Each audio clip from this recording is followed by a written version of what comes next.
Hello, everyone. Another day, another story on dumpster diving. Let's get started. Jake Mercer found the holy grail of gaming history in a box that smelled like burned coffee filters and old printer dust. Not in a museum, not in the collector's vault, in a dented cardboard carton sitting beside a dumpster behind a dead office building. He'd opened 1,000 boxes in his life, but the second he saw that smooth white shell and the faint Sony logo sitting where it should not have been, his stomach went cold in a way money never managed to do. It looked like a Super Nintendo that had grown up and gotten dangerous. Jake was 29 and he wasn't starving. He wasn't heroic either. He was a property specialist, one of those guys companies call when a business collapses and the building has to be cleared fast. Jake liked it because it felt like hunting without the blood. You never knew that what was behind the next door, forgotten prototypes, sealed storage rooms, dusty trophies, weird personal stashes. Most days it was junk and paperwork and stale carpet, but sometimes it was a story, and Jake lived for the moment when the story turned into the profit. He had a rule: don't get sentimental, don't get greedy, and never fall in love with the find until it's out of the building.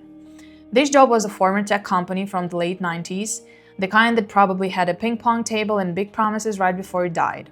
The place was being gutted: old servers, beige monitors, tangled cables, dead keyboards. Jake's crew hauled metal to the back like it was just another Thursday. That's when Jake noticed the small kitchen appliance box sitting apart from the scrap pile, like someone had set it down carefully and then walked away mid-thought. It was too clean for trash, too placed. He told himself it was probably a broken toaster, and he almost kicked it over the dumpster without looking. He looked anyway. Inside, wrapped in yellow foam, was a strange console with a disk drive and ports that didn't match the era. The plastic wasn't shiny, it was old, real, handled. The kind of old you can't fake with sandpaper.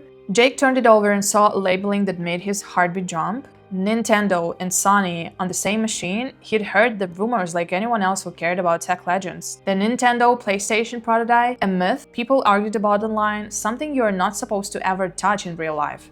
Jake didn't say a word, he just closed the box, carried it to his truck like it was fragile glass, and locked it behind the seat. All the way home, his brain ran two tracks at once. One track screamed, "Don't be stupid, keep this quiet, this is the kind of item that makes grown men ruin their lives."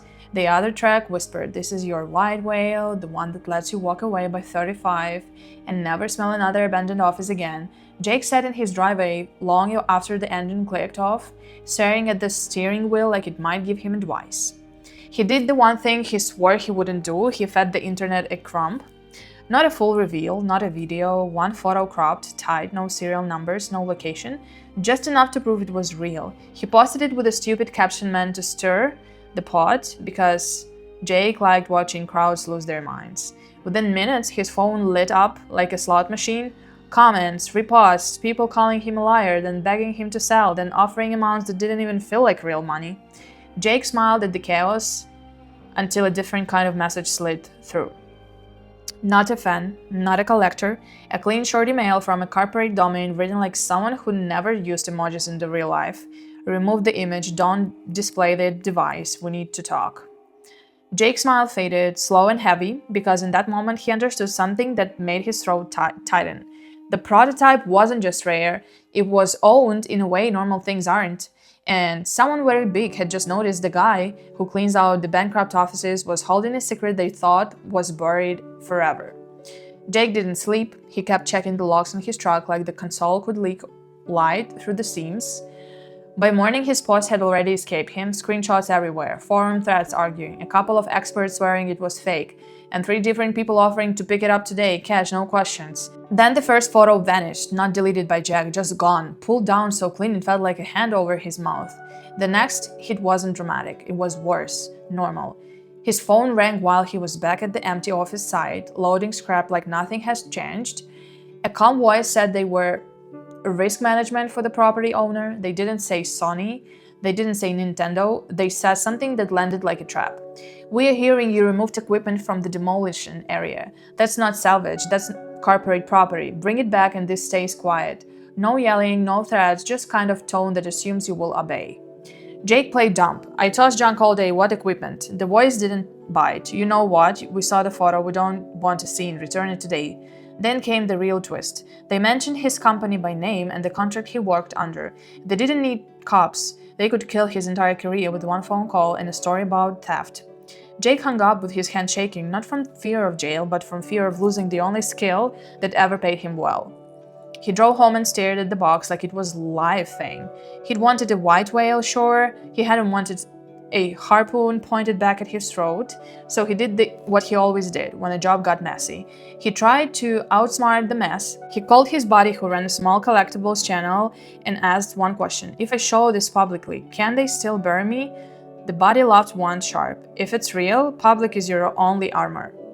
That afternoon, Jake noticed something else. The pressure wasn't coming from a million directions. It was coming from one place, steady and organized, like someone following a checklist. His post disappeared, his account got flagged. Even the second photo he sent privately to a collector friend got mysteriously blocked from sending. Somebody had their fingers on their internet pipes, and if they could squeeze him there, they could squeeze him anywhere. So Jake made a choice he couldn't take back. He didn't hide the console. He didn't run to a pawn shop. He set up a cheap camera in his garage, cleaned the table, and went live with the title that would make the whole world click. I found the Nintendo PlayStation prototype in a dumpster. He kept his location off screen and his face out of frame, but he put the device right in the center like a dare. Viewers poured in, thousands, then more. Then chat flew so fast it looked like static. Jake spoke plainly, almost casually, because he knew calm sells truth. I'm not breaking it, I'm not selling it tonight, I'm just proving it exists. And for the first time since the email, Jack felt control come back, because control lives where witnesses are. Halfway through the stream, as he gently lifted the top cover to show the gods, he saw something that made his voice catch. Not a part number, not a logo, a tiny faded sticky note tucked near the drive, written in thin marker like a warning.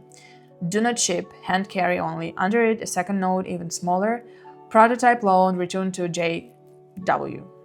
Jake froze, his chat exploded, people demanded he read it again. He didn't. He just stared, because now it wasn't just rare hardware, it was evidence. And if those initials meant that suddenly he suspected, then this dumpster find wasn't a mistake. It was a cover-up that someone tried to throw away fast before anybody could connect it to a real person. Jake slowly set the cover back on, eyes fixed on the console like it might speak.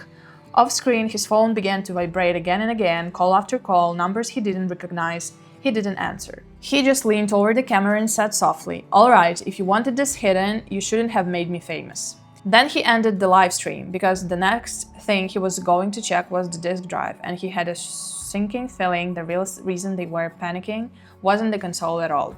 It was what might still be inside. Jack didn't touch the disk drive that night, not because he was scared of breaking a museum piece, but because he finally understood the game.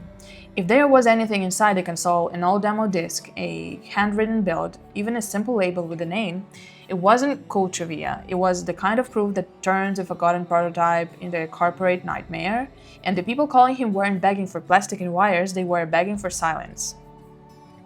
The next morning, he did one thing his old self would have laughed at. He hired a PR fixer, not a lawyer, not a consultant in a suit, just a blonde ex-reporter who knew how stories travel. Her rule was simple: no secret meetings, no private handoffs, no "we'll take care of you." If they wanted the console, they would have to do it in the light, with a witness, with cameras, and with a paper trail that looked like a normal business deal instead of a quiet squeeze. You wanted a white whale, she told him. Congrats, now you ride it. You don't let it drag you under. They went live again, but this time smarter. Jake didn't act tough, he acted careful. He showed the sticky notes, that hand carry only, and the initials. He didn't accuse anyone by name.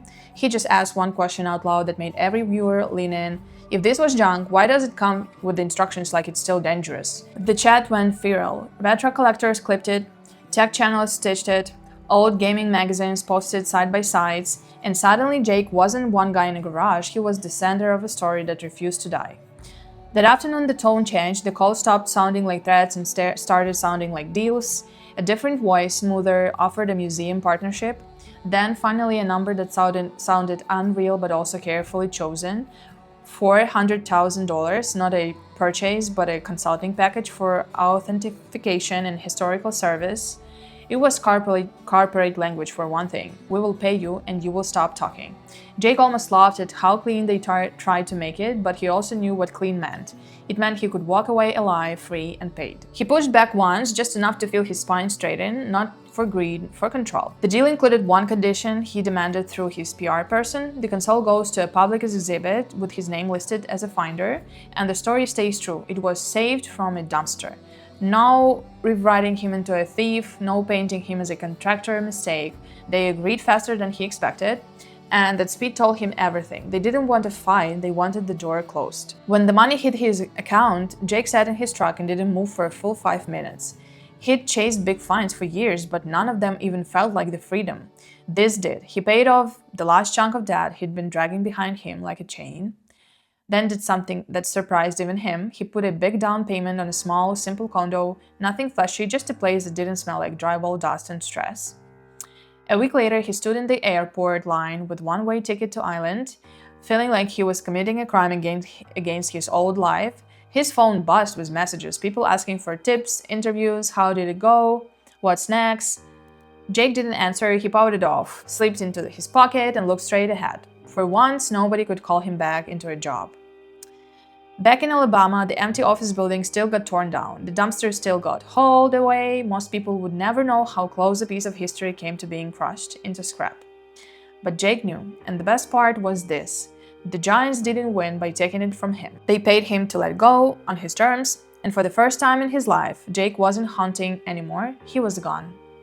This is the end of the story. Please share in the comments, what are your thoughts? How do you feel about the story?